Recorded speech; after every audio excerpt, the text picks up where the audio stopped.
سن 2001 میں یعنی نئی صدی کے آغاز پر میں کراچی سے اسلام آباد منتقل ہو گیا، اور اس منتقلی کی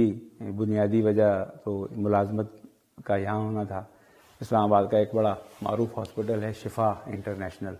تو اس کا ایک اپنا میڈیکل کالج بھی ہے، تو میں اس میڈیکل کالج کے آڈیو ویژول انجینئر کے طور پہ مجھے بلایا گیا اور یہاں میں نے جوائن کیا۔ تو وہاں میں شفا میں 3 سال تک میں رہا، اور جتنی بھی فلم اینڈ فوٹوگرافی کا میڈیکل کے شعبے میں کام تھا وہ سارا اس میں میرا ہوتا تھا، اور انہی چیزوں کو مینیج کرتا تھا۔ تو اسلام آباد چونکہ ایک پاکستان کا سیاحتی بیس کیمپ ہے، جتنی بھی وادیاں ہیں، جتنی بھی خوبصورت اور معروف سیاحتی مقامات ہیں، مری، کشمیر، کاغان، ناران، سوات، چترال، گلگت، وہ سب کے راستے اسلام آباد ہی سے نکلتے ہیں۔ پاکستان بھر میں سے جن لوگوں کو جس بھی علاقے میں سیر و سیاحت کے لیے جانا ہو تو عام طور پہ وہ پہلے اسلام آباد آتے ہیں، اور یہاں سے پھر وہ آگے سفر کرتے ہیں۔ تو ہم تو رہتے ہی اسلام آباد میں، تو وہ جہاں لوگ سال میں ایک دفعہ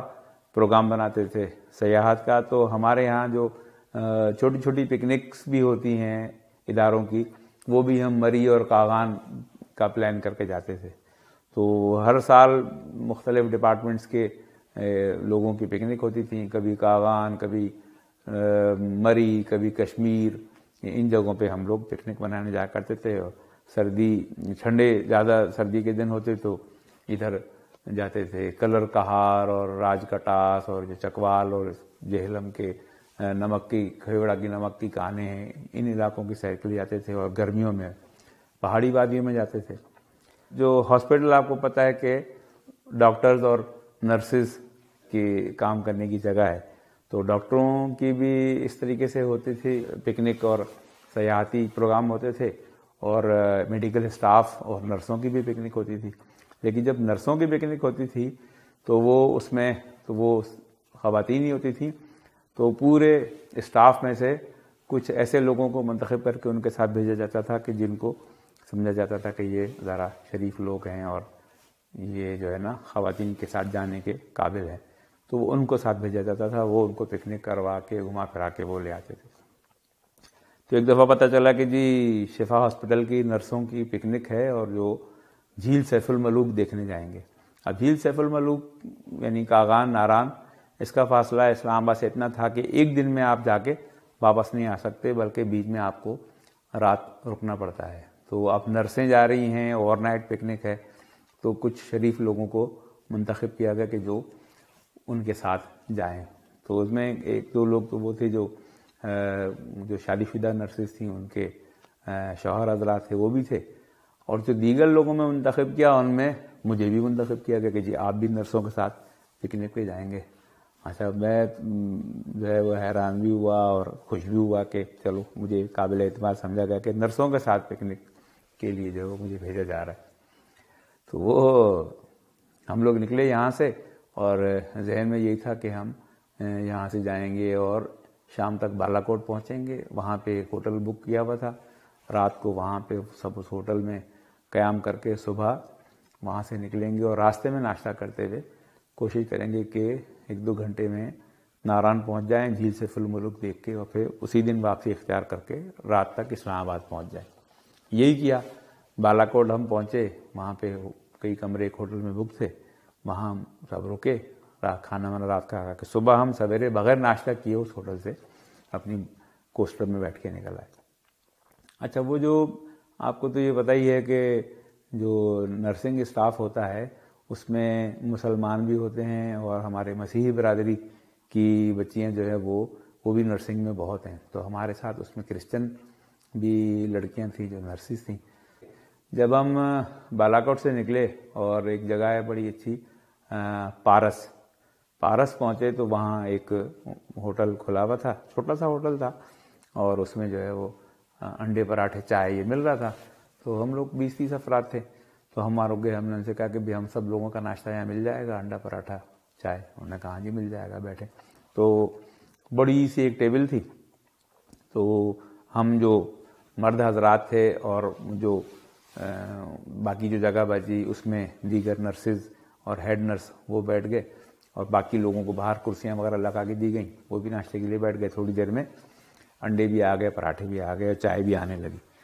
اچھا، میں انڈا جو کھاتا ہوں وہ میں آملیٹ کھاتا ہوں یا فل فرائی کھاتا ہوں، ہاف فرائی میں بالکل پسند نہیں کرتا، کھا ہی نہیں سکتا، ایک نوالا بھی نہیں لے سکتا۔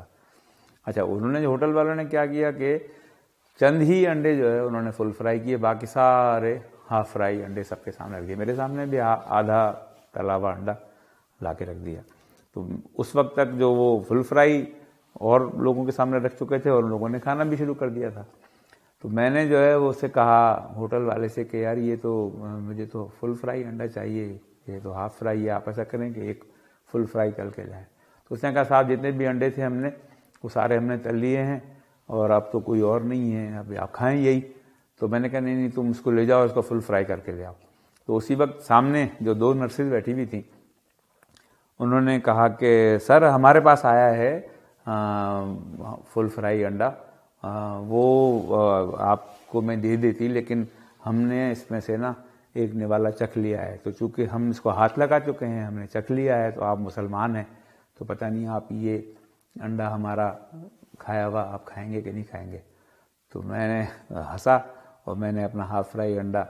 اس کی طرف بڑھا دیا، اور اس کا کھایا ہوا انڈا وہ میں نے اپنی طرف کھینچ لیا، اور میں مزے سے پراٹھے کے ساتھ وہ مزے لے کے انڈا کھایا۔ وہ 2 نرسز تھیں، آپس میں سہیلیاں تھیں، وہ بار بار کنکیوں سے میری طرف دیکھتی رہیں کہ یہ تو انہوں نے ہمارا ہاتھ لگایا ہوا، ہمارا کھایا ہوا وہ کھا لیا ہے انہوں نے۔ تو بہر ناشتہ واشتہ کر کے ہم نکلے، آگے چلے، اور ہم جب جھیل سیف الملک پہ پہنچے تو ہر کوئی گھوم رہا تھا، کوئی کشتیوں پہ سیر کر رہا تھا، اور لوگ اپنے اپنے گروپ کی تصویریں بنا رہے تھے۔ تو وہ دونوں نرسز جو تھیں وہ بھی اپنی سہیلیوں میں گروپ بنا کے تصویریں لی تھی، تو وہ کچھ دیر کے لیے وہ دونوں الگ ہو کے سیدھی میری طرف آئیں اور کہنے لگی کہ عبید بھائی، اچھا حالانکہ وہ عبید صاحب یا اس طرح کا لے کے نام لیتی تھی، لیکن ان دونوں نے مجھے کہا کہ عبید بھائی ہمیں آپ کے ساتھ تصویر اتروانی ہے۔ تو میں نے کہا ہاں چلو، کہاں کریں، بس جھیل کی طرف کھڑے ہو جائیں اور ہمیں آپ کے ساتھ، آپ ہمارے بھائی ہیں، ہمیں آپ کے ساتھ تصویر اتاریں۔ میں نے کہا چلو بھائی ٹھیک ہے۔ میں گیا ان کے ساتھ، خوب تصویریں انہوں نے بنائیں۔ اس کے بعد ہم رات تک واپس آ گئے ہاسپٹل۔ اس کے بعد میں 1 سال اور رہا۔ وہ دونوں لڑکیاں، وہ نرسز، ہر ہفتے میں ایک نہ ایک دن آ کے مجھ سے ملنے آتی تھی کہ عبید بھائی سے ملنے کے لیے جانا ہے۔ اب یہ محبت ان کو کیوں تھی مجھ سے، اور کیوں اچانک ہی میں ان کے لیے بھائی بن گیا تھا، اس کی وجہ بنیادی طور پہ وہ یہی تھی کہ وہ سمجھ رہی تھی کہ یہ چھوت چھات کریں گے اور یہ ہم کو پتہ نہیں پسند کرتے ہیں کہ نہیں، ہمارا چھوا ہوا کھائیں گے کہ نہیں۔ اور مجھے پتا تھا کہ اس میں تو کوئی بات نہیں، اس طرح کی کوئی تعلیمات ہماری نہیں ہے۔ میں نے ان کا کھایا ہوا انڈا ذوق و شوق سے کھایا، تو ان کے دل پہ اتنا اثر ہوا کہ وہ نرسز عام طور پہ لوگوں کو بھائی نہیں بولتی، وہ مجھے بھائی بولتی۔